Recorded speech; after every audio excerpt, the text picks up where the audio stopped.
Unsichtbar Machung. Irisch ist die erste Amtssprache in diesem Staat. Diejenigen, die sie sprechen, stoßen auf unnötige Hindernisse. Unsere Sprache hat am 1. Januar 2022 den Status einer vollwertigen Arbeitssprache in der Europäischen Union erhalten. Die gälische Bevölkerung hatte gehofft, dass dies und der Amtssprachenänderungsgesetz, der am 22. Dezember 2021 unterzeichnet wurde, eine auf Regeln basierende Ordnung einführen würden. Fallbeispiele zeigen die Unterdrückung, der Irischsprachige ausgesetzt sind. Ein Kunde teilte dem Unternehmen Irish Water oder Irisches Wasser am 14. Dezember 2015 in einem Brief in irischer Sprache mit Kopie an den Sprachenbeauftragten mit, dass er mit Rechnungen in englischer Sprache für eine Immobilie bombardiert werde, die er nicht registriert habe.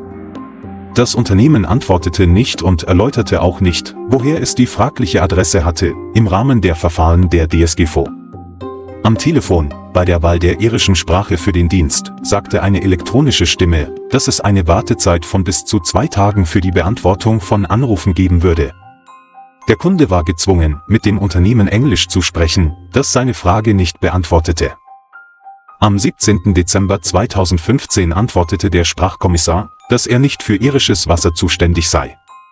Am 3. März 2016 wandte sich der Kunde an den Ombudsmann, der ebenfalls sagte, dass irisches Wasser nicht in seinen Zuständigkeitsbereich falle. Der Ombudsmann sagte, man solle sich an die Kommission für Energieregulierung, KER, wenden. Da der Kunde nicht verstand, was die KER mit dem Problem zu tun hatte, wandte er sich schriftlich an den Datenschutzbeauftragten.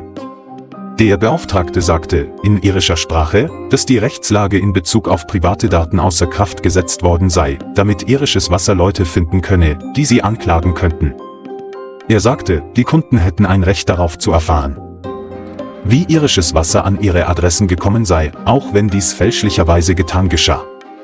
Der Staat ignoriere die Rechte der Kunden. Irisches Wasser stellte dem Kunden zu Unrecht weiterhin Rechnungen in englischer Sprache aus.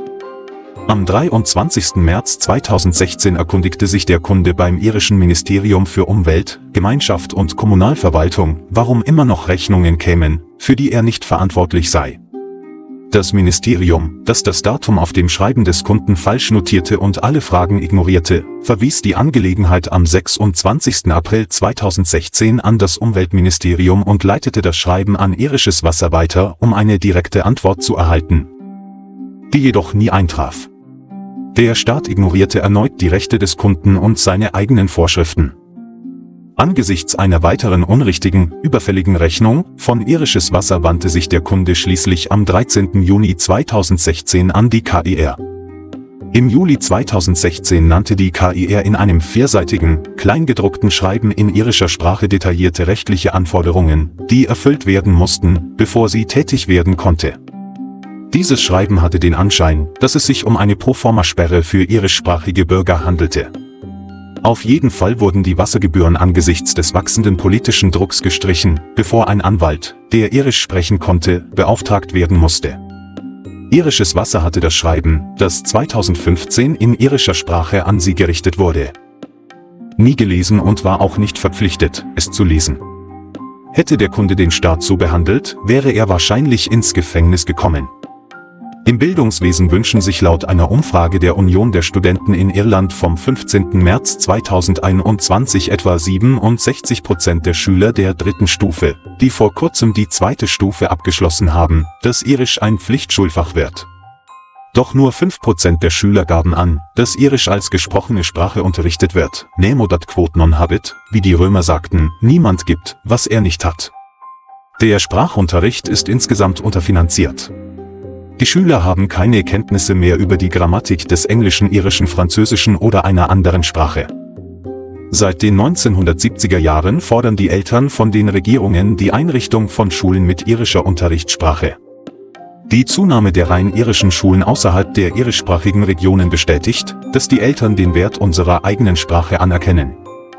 Es ist psychologisch interessant, dass manche Menschen sich der kolonialen Kultur zuwenden und ihre eigene ausschließen. Kinder, Eltern und Lehrer von 5 rein irischen Grundschulen kündigten an, dass am 7. Juni 2022 vor den Toren des Bildungsministeriums eine rein irische oder gälische Sekundarschule stattfinden wird, um den Bedarf an solchen Schulen in Süddublin zu unterstreichen. Dort gibt es 44 rein englische Sekundarschulen, aber nicht einmal eine rein irische Schule. Der Online-Leitfaden des irischen Gesundheitsdienstes besteht aus 3 Teilen, für alle außer den irisch Sprechenden. Teil 1 enthält Informationen über den Zugang zu verschiedenen Arten der Gesundheitsversorgung, Teil 2 enthält Informationen über spezialisierte Dienste und Teil 3 gibt Ratschläge. Was in Notfällen zu tun ist: Der Leitfaden ist erhältlich in Englisch, Albanisch, Arabisch, Bulgarisch, Farsi, Französisch, Georgisch, Kurdisch, Paschtu, Polnisch, Portugiesisch, Rumänisch, Somali, Spanisch, Urdu. Auch während der Coronavirus-Pandemie wurden irischsprachige besonders schlecht behandelt. Die Gesundheitsbehörde oder der GB entschuldigte sich bei irischsprachigen Personen, die versuchten, einen Termin für eine Covid-19-Impfung zu vereinbaren, dies aber nicht auf Irisch tun konnten. Einige Irischsprachige versuchten daraufhin vergeblich, ihren Termin stattdessen telefonisch auf Irisch zu vereinbaren. Die Gesundheitsbehörde kam mit unplausiblen Entschuldigungen davon. Der offizielle Minimalismus der Gesundheitsbehörde zeigte sich im Januar 2022 in einem Bericht über den Schaden, den die psychiatrischen Dienste in South Kerry bei Kindern angerichtet haben. Der Irish Independent, eine Zeitung, vom 23. Januar 2023 enthielt einen vernichtenden Folgebericht über Hunderte von Kindern im ganzen Lande mit psychischen Problemen, die nicht behandelt, sondern oft jahrelang mit psychisch schädigenden Medikamenten behandelt wurden.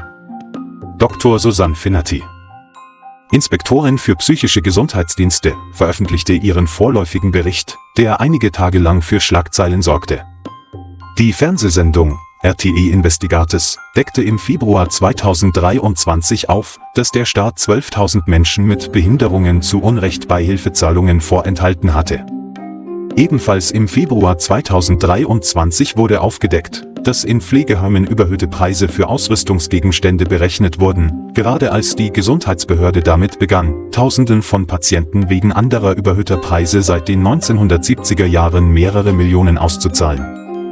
Schutzbedürftige Menschen, ob vor der Geburt, mit einer Behinderung oder kurz vor ihrem Tod, sind im Land unseres Helden Ir, nach dem unsere Insel benannt ist, ungeschützt.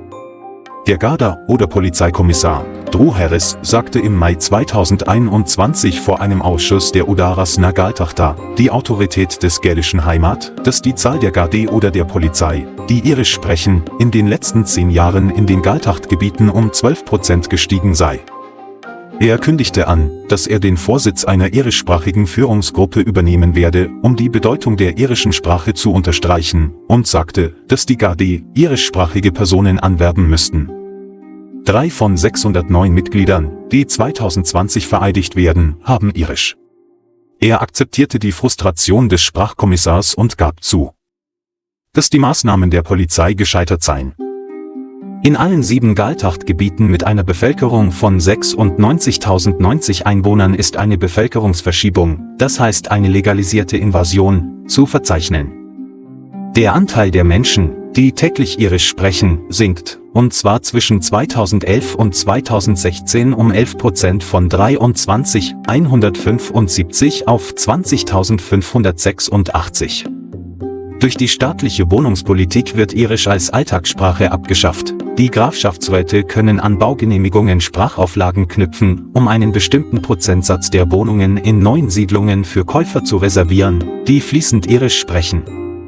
In einigen Gebieten werden 30% der Käufer auf ihre Sprachkenntnisse getestet, in anderen 80%. Scheintests sind üblich.